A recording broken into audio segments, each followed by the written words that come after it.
नमस्कार.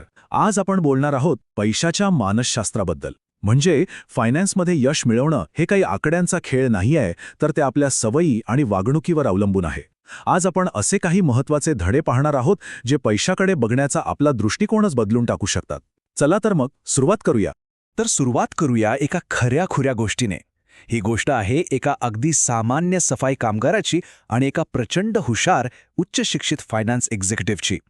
आणि बघा, ही कथा ऐकल्यावर संपत्तीबद्दलची आपली सगळी समीकरणं कशी बदलतात ते. तर हे आहेत ते दोघे. एका बाजूला आहेत रोनाल्ड रीड, जे एक गॅस स्टेशन अटेंडंट आणि सफाई कामगार होते. आणि दुसऱ्या बाजूला रिचर्ड फुस्कोन, हार्वर्डमधने MBA केलेले, मेरी लिंचमधले एक मोठे एक्झिक्युटिव्ह. आता वरवर पाहिलं तर दोघांच्यात काही तुलनाच होऊ शकत नाही, नाही का? जमीन आसमानाचा फरक आहे. आता एक प्रश्न विचार करा, या दोघांपैकी करोडपती कोण बनलं असेल? आपल्या मनात उत्तर आलंच असेल, हो ना? पण जरा थांबा, उत्तर कदाचित तुम्हाला आश्चर्यचकित करेल. आणि उत्तर आहे रिचर्ड फुस्कून, ज्यांच्याकडे जगातलं सर्वोत्तम शिक्षण होतं, अनुभव होता. ते दिवाळखोर झाले. हो, आयुष्यभर प्रचंड कर्ज घेतलं आणि अफाट खर्च केला, आणि परिणाम सगळी संपत्ती गेली. आणि रोनाल्ड रीड यांचं काय झालं? तर या सामान्य सफाई कामगारानं आयुष्यभर अगदी शांतपणे कोणालाही पत्ता न लागू देता बचत आणि गुंतवणूक केली आणि तब्बल $8 दशलक्ष संपत्ती जमवली. म्हणजे आजच्या हिशोबाने 60 कोटी रुपयांपेक्षाही जास्त. आणि हीच गोष्ट आपल्याला या पुस्तकाच्या मूळ गाभ्याकडे घेऊन येते. आर्थिक यश हे काही मोठमोठ्या डिग्रीवर किंवा गणिताच्या सूत्रांवर अवलंबून नसतं. ते अवलंबून असतं आपल्या सवयींवर, आपल्या वागणुकीवर. आणि यालाच म्हणतात पैशाचं मानसशास्त्र. चला तर मग याच्या मुळाशी जाऊया. यामागचं सायकॉलॉजी नक्की काय आहे? आपला मेंदू पैशाचे निर्णय घेताना नेमकं कसं काम करतो? आणि सगळ्यात महत्त्वाचं म्हणजे इतके हुशार लोकसुद्धा पैशाच्या बाबतीत चुका का करतात? यातली एक सगळ्यात इंटरेस्टिंग गोष्ट म्हणजे पैशाबद्दल आपण जे काही विचार करतो ना, तो पूर्णपणे आपल्या वैयक्तिक अनुभवांवर अवलंबून असतो. म्हणजे जगात जे काही घडले त्यातला अगदी 0.0 असा छोटासा भाग आपण अनुभवलेला असतो. पण आपल्याला वाटते की आपल्याला जगातलं सगळं कळते. आपले 80% विचार त्याच छोट्याशा अनुभवावर आधारलेले असतात. आणि यामुळेच आपण पैशाचे निर्णय घेताना काही सामान्य चुका करतो. म्हणजे आपलं जगाबद्दलचं ज्ञान खूपच मर्यादित असतं. आपल्याला सगळं आपल्या कंट्रोलमध्ये असं वाटावं म्हणून आपला मेंदू स्वतःच गोष्टी रचतो आणि आपण नशीब आणि जोखीम या दोन मोठ्या गोष्टींना साफ विसरून जातो. प्रचंड यश आणि मोठं अपयश या दोन्ही गोष्टी तशा दुर्मिळच असतात. बिल गेट्स यांचं उदाहरण घेऊया. ते खूप हुशार होते, यात काहीच शंका नाही. पण 1960च्या दशकात त्यांच्या शाळेत एक कम्प्युटर असणं आणि तो त्यांना वापरायला मिळणं ही अक्षरशः 10 लाखात एक संधी होती. हे शुद्ध नशीब होतं. म्हणजे मोठ्या यशामागे नशिबाचा खूप मोठा हात असतो, ज्याकडे आपण अनेकदा दुर्लक्ष करतो. म्हणून यातून शिकण्यासारखी गोष्ट काय? तर कोणाच्याही यशामागे फक्त त्याची मेहनत नसते आणि कोणाच्याही गरिबीमागे फक्त त्याचा आळस नसतो. अनेक गोष्टी आपल्या नियंत्रणाबाहेर असतात. त्यामुळे कोणालाही लगेच जज करू नये. ओके, तर प्रॉब्लेम काय आहे ते आपण पाहिलं. आता सोल्युशनकडे वळूया.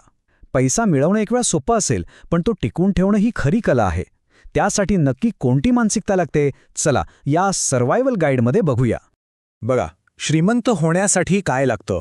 जोखीम घेण्याची तयारी, आशावाद, स्वतःला पुढे आणणं. पण श्रीमंत राहण्यासाठी काय लागतं? अगदी याच्या उलट, नम्रता, काटकसर आणि आपण हे सगळं गमावू शकतो ही थोडीशी भीती. पैसा कमावण्याची आणि तो टिकवण्याची स्किल्स पूर्णपणे वेगळी आहे. आता बोलूया फायनान्सच्या जगातल्या सगळ्यात शक्तिशाली गोष्टीबद्दल, कंपाऊंडिंग किंवा चक्रवाढ व्याज. सोप्या भाषेत हे म्हणजे तुमच्या पैशाने अजून पैसा कमावणे. ही प्रक्रिया सुरुवातीला खूप हळू वाटते, पण लांब पल्ल्यात तिचे जे परिणाम दिसतात ते अक्षरशः जादूसारखे वाटतात. याचं जिवंत उदाहरण म्हणजे वॉरन बफे. तुम्हाला माहिती आहे का, त्यांच्या 84.5 अब्ज डॉलर्सच्या संपत्तीपैकी 95% जास्त संपत्ती त्यांनी त्यांच्या 65व्या वाढदिवसानंतर कमावली. कमाल आहे ना? याचं कारण म्हणजे त्यांनी त्यांच्या गुंतवणुकीला वाढायला भरपूर वेळ दिला. त्यांचं खरं रहस्य वेळ आहे, फक्त हुशारी नाही. तर ही सर्व्हायव्हल मानसिकता कशी तयार करायची? 3 सोप्या गोष्टी लक्षात ठेवा. 1. आर्थिकदृष्ट्या इतके मजबूत बना की कुठल्याही परिस्थितीत तुम्ही बाजारात टिकून राहाल, जेणेकरून कंपाऊंडिंगला काम करायला वेळ मिळेल. 2. गोष्टी बिघडतील हे गृहीत धरूनच प्लॅन करा. आणि 3. भविष्याबद्दल आशावादी नक्की राहा, पण तिथपर्यंत पोहोचण्याच्या मार्गात काय अडथळे येऊ शकतात याबद्दल थोडे सावध राहा. ठीक आहे, आता जरा एका मोठ्या आणि महत्त्वाच्या प्रश्नाकडे येऊया. हे सगळं आपण करतोय कशासाठी? पैशाचं खरं ध्येय काय असायला पाहिजे? फक्त महागड्या गाड्या आणि मोठी घरं की अजून काहीतरी? इथे श्रीमंत असणं आणि सधन असणं यातला फरक समजून घेणं खूप गरजेचं आहे. श्रीमंत असणं म्हणजे तुमचं सध्याचं उत्पन्न, लोकांना दाखवण्यासाठी पैसे खर्च करणं. पण सधन असणं म्हणजे न खर्च केलेले पैसे, ती संपत्ती जी दिसत नाही पण जी तुम्हाला भविष्यात पर्याय आणि स्वातंत्र्य देत. एक साधं सत्य आहे, आपण ज्या महागड्या वस्तू घेतो त्याने आपण जेवढे इम्प्रेस होतो तेवढं दुसरं कोणीही होत नाही. लोकांना तुमची गाडी आवडेल पण आदर तुमचा नाही तर तुमच्या दयाळूपणाचा आणि नम्रतेचा वाटतो. ते फक्त तुमच्या वस्तूंची प्रशंसा करतात, तुमची नाही. तर मग पैशाचा सगळ्यात मोठा फायदा काय, सगळ्यात मोठा परतावा काय आहे? तर तो आहे तुमच्या स्वतःच्या आयुष्यावर तुमचं नियंत्रण असणं. तुम्हाला हवं ते, हवं तेव्हा, हवं त्याच्यासोबत करण्याची जी क्षमता मिळते ना, तीच पैशाची खरी किंमत आहे. आणि शेवटचा पण कदाचित सगळ्यात कठीण धडा, आपल्या ध्येयाचं गोलपोस्ट सतत पुढे सरकण्यापासून थांबवणं. म्हणजे पुरेसं म्हणजे किती हे ठरवता येणं.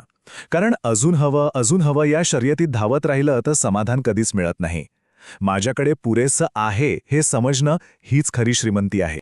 तर मग हा सगळा विचार केल्यावर स्वतःला एक प्रश्न विचारायला हवा. आपण नक्की कोणता आर्थिक खेळ खेळतोय, दिखाव्याचा खेळ की स्वातंत्र्याचा? कारण या प्रश्नाच्या उत्तरातच आपली पुढची आर्थिक दिशा दडलेली आहे.